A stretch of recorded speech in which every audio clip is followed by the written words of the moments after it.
आज का भारत अपने लक्ष्यों को प्राप्त करने के लिए जाना जाता है।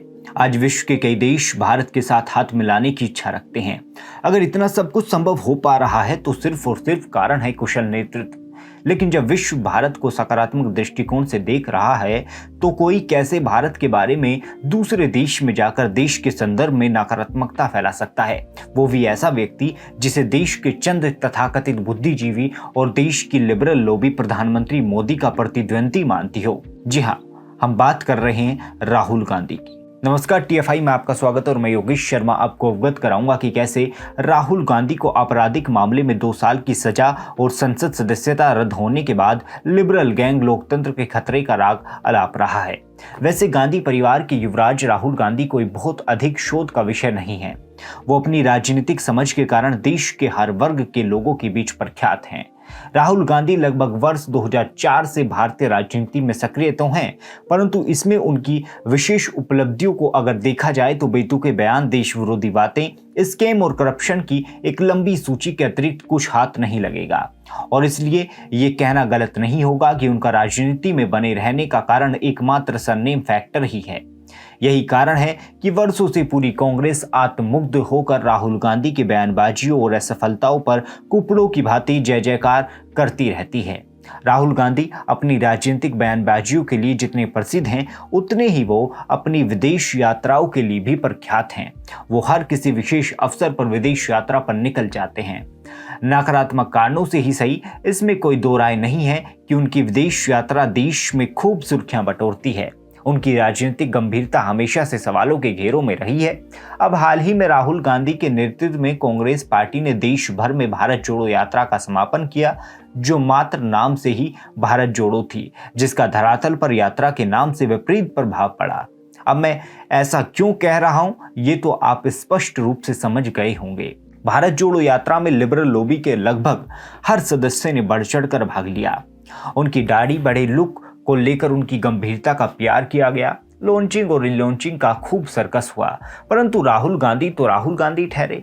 उन्होंने अपने सारे प्यार और समर्पित कार्यकर्ताओं की बातों और दावों पर पानी फेरते हुए अपने गलत बयानबाजियों के बल पर खूब किरकिरी कराई, जिसका भाजपा ने भरपूर लाभ उठाया। जिस समय काल में राहुल गांधी देश में भारत जोड़ो यात्रा निकाल रहे थे, उसी समय देश के कुछ राज्यों में विधानसभा चुनाव भी हुए, लेकिन चुनावों में इस यात्रा को कोई असर नहीं दिखाई पड़ा। हिमाचल में जैसे तैसे कांग्रेस ने सरकार तो बना ली, लेकिन गुजरात में स्थिति पहले से भी खराब हो गई। इसके बाद पूर्वोत्तर के राज्यों में चुनाव हुए तो उसमें भी त्रिपुरा, मेघालय, नागालैंड में कांग्रेस का सुपड़ा साफ ही हो गया। अब जिन राहुल गांधी की बड़ी दाढ़ी या भारत जोड़ो के परिश्रम को देखकर जो भी लोग उन्हें धीर गंभीर प्रस्तुत करने का प्रयास करने में लगे हुए थे कि महोदय भारत जोड़ो यात्रा की समाप्ति के बाद फिर विदेश पहुंच गए, जहां उन्होंने जमकर भारत में लोकतंत्र के खतरे का रोना रोया। कैम्ब्रिज विश्वविद्यालय में कांग्रेस के युवा नेता राहुल गांधी ने दावा किया कि भारत में लोकतंत्र खतरे में है। राहुल ने भारत के बारे में अनाप शनाप बातें फैलाने में कोई कसर नहीं छोड़ी। ऐसे में राहुल गांधी ने भारत विरोधी दुष्प्रचार करके मोदी और भारत विरोधी ताकतों को माहौल बनाने का मौका दे दिया।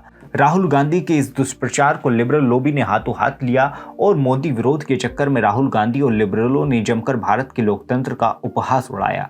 वहीं भारत के राष्ट्रभक्तों ने राहुल गांधी के विदेश में किए गए दुष्प्रचार की कड़े शब्दों में निंदा की।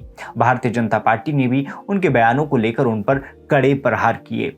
अपने तुच्छ बयानों से देश को शर्मसार करने वाले कांग्रेस के राजकुमार राहुल गांधी विदेश से ऊटपटांग बयानबाजी कर लौट चुके हैं, परंतु वो कहते हैं ना, समय सबका हिसाब करता है, और वैसा ही कुछ राहुल गांधी के जीवन में भी प्रतीत होता दिख रहा है।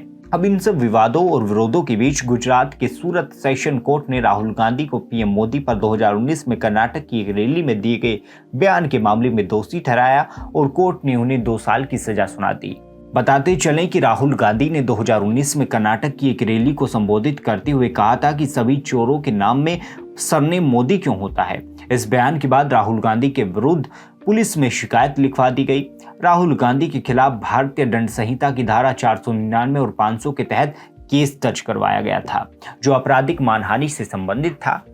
4 साल के बाद कोर्ट ने राहुल गांधी को दोषी पाते हुए दंड सुना दिया। इसके कुछ समय पश्चात लोकसभा सचिवालय ने एक अधिसूचना निकालकर सूचना दी कि राहुल गांधी अब संसद के सदस्य नहीं हैं।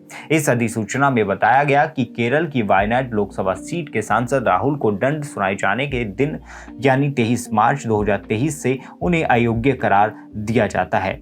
ऐसा भारतीय संविधान के अनुच्छेद 102 और जन प्रतिनिधित्व अधिनियम 1951 के अधीन किया गया है। कांग्रेस के राजकुमार और पूर्व सांसद पर हुए इस एक्शन की खबर सामने आई तो पूरी लिबरल लॉबी लोकतंत्र के खतरे, तानाशाही, विपक्ष की धुनी दबाए जाने की बात करने लगी। वामपंथी प्रिय पत्रकार रोहिणी ने लिखा कि बोलने पर मुकदमा होगा, बोलने पर ट्रोल गालियां देंगे, बोलने पर नौकरियां चली जाएंगी, बोलने पर फिल्मों का बहिष्कार हो जाएगा, बोलने पर घर पुलिस आ जाएगी, बोलने पर कोर्ट सजा कर देगा, बोलने पर लोकसभा विधानसभा की सदस्यता चली जाएगी और बोलने वाला चुनाव नहीं लड़ पाएगा, पर बोलने की आज़ादी है।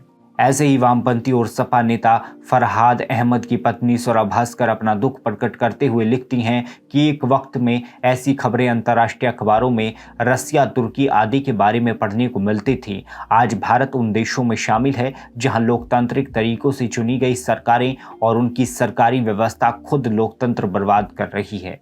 सदन में पुराने साल का बजट पढ़ने की क्षमता रखने वाले और जादूगर के नाम से प्रख्यात राजस्थान के सीएम अशोक गहलोत लिखते हैं कि श्री राहुल गांधी की लोकसभा सदस्यता खत्म करना तानाशाही का एक और उदाहरण है। बीजेपी ये ना भूले कि यही तरीका उन्होंने श्रीमती इंदिरा गांधी के खिलाफ भी अपनाया था और मुंह की खानी पड़ी थी। श्री राहुल गांधी देश की आवाज हैं जो इस तानाशाही के खिलाफ अब और मजबूत होगी।